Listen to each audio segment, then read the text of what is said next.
আমি যখন ক্লাস 9-এ পড়তাম তখন আমাদের স্কুলে একটা নতুন টিচার আসে। তখন সালটা ছিল 2015 14ই সেপ্টেম্বর। ওই স্যারটা আমাদের স্কুলে প্রথম সেদিন আসে। স্যারটা দেখতে অনেক বেশি সুন্দর ছিল, তিনি সুন্দরের চাইতে অনেক বেশি রোমান্টিক ছিল। ওই স্যারটা আমাদের বিজ্ঞান ক্লাস নিত। সে তো ক্লাসের চাইতে ভালোবাসার কথা বেশিই বলতো। কেন জানি না ক্লাস করাতে করাতে স্যারটা আমার দিকে খুব আর চোখে তাকাতো। আমাদের ক্লাসের অনেক মেয়েরাই ওই স্যারটাকে পছন্দ করতো না, কারণ স্যার যখন বিজ্ঞান ক্লাস নিত বিজ্ঞানে যা যা পড়া সবকিছুই সে ওপেনলি বলতো। আর ক্লাস 9-এর বইতে তো ওপেনলি সবকিছু বলে দেওয়া আছে মেয়েদের বিষয়ে। কেন জানি না ওই স্যারটা এসব মজার ছলে নিত আর আমাদের সবাইকে ক্লাস করাতো, যার কারণে ওই স্যারটাকে আমার একদমই পছন্দ হতো না, কেমনই যেন ছিল। একদিন তো বলেই ফেললো তুমি ক্লাস শেষে আমার সাথে একটু দেখা করবে। যদিও স্যারটাকে আমি একদমই পছন্দ করতাম না, তাই সেদিন আমি তার সাথে আর দেখা করিনি। আমার ক্লাস শেষ হওয়ার সাথে সাথে সেদিন আমি আমার বান্ধবীদের সাথে সাথেই তাড়াতাড়ি বের হয়ে যাই।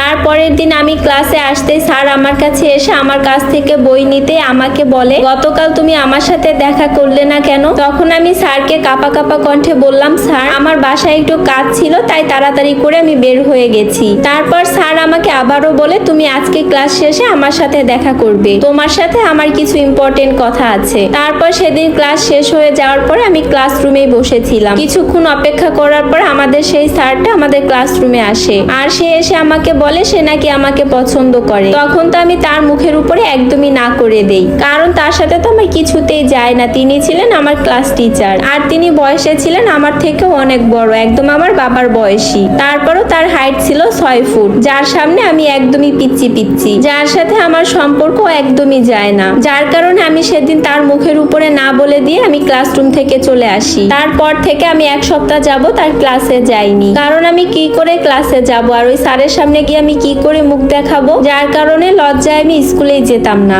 2 সপ্তাহ পর এদিকে আমার বাসা থেকেও আমাকে চাপ দিত স্কুলে যাওয়ার জন্য। এরপর বাবা মায়ের সবার চাপে পড়ে আমি আবার স্কুলে যাই। স্কুলে গিয়ে শুনি ওই স্যারটা নাকি আমাদের স্কুল থেকে চলে গিয়েছে। এই কথাটা শোনা মাত্রই তো আমি ভীষণ খুশি হয়েছি, আমার খুবই ভালো লাগতেছিল তখন। আর সেদিনই আমি আমার বান্ধবীদের সাথে অনেক মজা করে ক্লাস করে তারপর বাড়িতে আসি। আমি স্কুল থেকে বাড়িতে ফিরেই দেখলাম আমাদের বাসায় 2 জন মহিলা আর একজন পুরুষ মানুষ বসে আছে। তারা নাকি আমাকে দেখতে আসছে, আমার জন্য নাকি তারা অপেক্ষা করছে। আর এই বিষয়টা খুবই স্বাভাবিক, আমি যখন ক্লাস 6-এ পড়তাম তখন থেকে আমার বিয়ের সম্বন্ধ আসতো। তারা আমাকে দেখে যাওয়ার পর রাতের বেলা আমার মা এসে আমাকে জানায়, তোকে যারা দেখতে এসেছে তাদের কি তুই চিনিস? তখন আমি আমার মাকে বললাম, আমি চিনবো কি করে? তখন আমার মা আমাকে বলে, ওই মহিলাটা ছিল তোর টিচারের মা, আর তোর টিচারের সাথে তোর বিয়ের সম্বন্ধ নিয়ে আসছে। আমার মায়ের মুখে এই কথাটা শোনা মাত্রই আমার মাথায় যেন আকাশ ভেঙে পড়লো। আমি কি বলবো কিছুই বুঝে উঠতে পারছিলাম না। প্রথম অবস্থায় বিয়েতে আমার বাবা মা কেউই রাজি ছিল না, তারপর একটা পর্যায়ে গিয়ে সবাই রাজি হয়ে যায়। তাদের কাছে তো আমার টিচারের বয়সটা একদমই ম্যাটার করতো না। আমার বাবা মা দেখতো সে অনেক টাকা ইনকাম করে, সে একজন টিচার, অনেক ভালো একজন স্টুডেন্ট। আর আমাদের স্কুল থেকে চাকরি ছেড়ে দেওয়ার কারণ হচ্ছে সে নাকি এখন একজন কলেজের প্রফেসর হয়েছে। যতই প্রফেসর হোক আর যতই টাকা ইনকাম করুক, আমার কাছে তাকে একদমই পছন্দ না। আর এটা আমি কিছুতেই মেনে নিতে পারি না, তার সাথে আমার কিছুতেই যায় না। এরপর এই বিষয়ে সমস্ত কথা আমি আমার মাকে জানাই। এরপর আমার মা আমাকে বলে, এটাই তো ভালো, দেখ ছেলেটা তোকে কত ভালোবাসে, তোর বিয়ের প্রস্তাব নিয়ে এসেছে। আমি তো কিছুতেই আমার মাকে বোঝাতে পারছিলাম না যে ওই ছেলেটাকে আমার একদমই পছন্দ না, আর যে আমার শিক্ষক ছিল তাকে আমি কি করে স্বামী হিসাবে মেনে নেব, এটা আমি কিছুতেই পারবো না। অপরদিকে আমি এই বিয়েতে রাজি না বলে আমার মা 3 দিন ধরে ভাত খায় না। আর আমার বাবা নাকি আমার মাকে অনেক রাগারাগি করেছে আমি কেন এই বিয়েতে রাজি হচ্ছি না। আমার তখন শুধুই মনে হচ্ছিল আমার যদি কেউ ভালোবাসার মানুষ থাকতো তাহলে আমি তার সাথে পালিয়ে যেতাম, কিন্তু আমার সেরকম কেউই ছিল না, কারণ আমি সবসময় চেয়েছি আমার বাবা মার সম্মানটা সবার আগে। এরপর আমি আমার বাবা মায়ের হাত থেকে বাঁচার জন্য বলেছিলাম, আচ্ছা আমি এই বিয়েতে রাজি, তবে আমি বলেছিলাম আমার একটা শর্ত আছে, আমি কেবলমাত্র ক্লাস 9-এ পড়ি, যখন আমি এসএসসি পরীক্ষা দিব তখন আমি বিয়ে করব।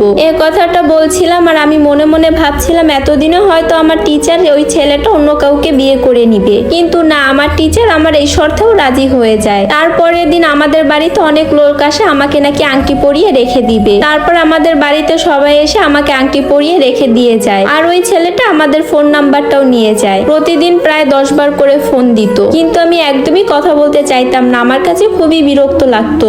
একটা পর্যায়ে আমি বিরক্ত হয়ে বলেই দিয়েছিলাম, আপনি একটা আংটি পরিয়ে দিয়েছেন বলে কি আমি এখন আপনার কামলা হয়ে গেছি যে আপনি ফোন দিলে আপনার সাথে কথা বলতে হবে। তখন উনি আমার কোনো কথারই উত্তর দেয় না, একটু হেসেই ফোনটা রেখে দেয়। তারপরের দিন আমি স্কুল থেকে বিকালবেলা অনেক টায়ার্ড হয়ে বাসায় ফিরেছি। এসেই দেখি সে আবার ফোন দিচ্ছে বারবার। তখন আমি ফোনটা কেটে দিই। ফোনটা কেটে দেওয়ার সাথে সাথে আমাদের বাসার বাহিরের কলিং বেল বেজে উঠে। তখন মা দরজা খুলে দেখে ওই ছেলেটা বাসায় চলে এসেছে আর আমাকে এসে বলতেছে, কি ব্যাপার, তুমি ফোন ধরছো না কেন?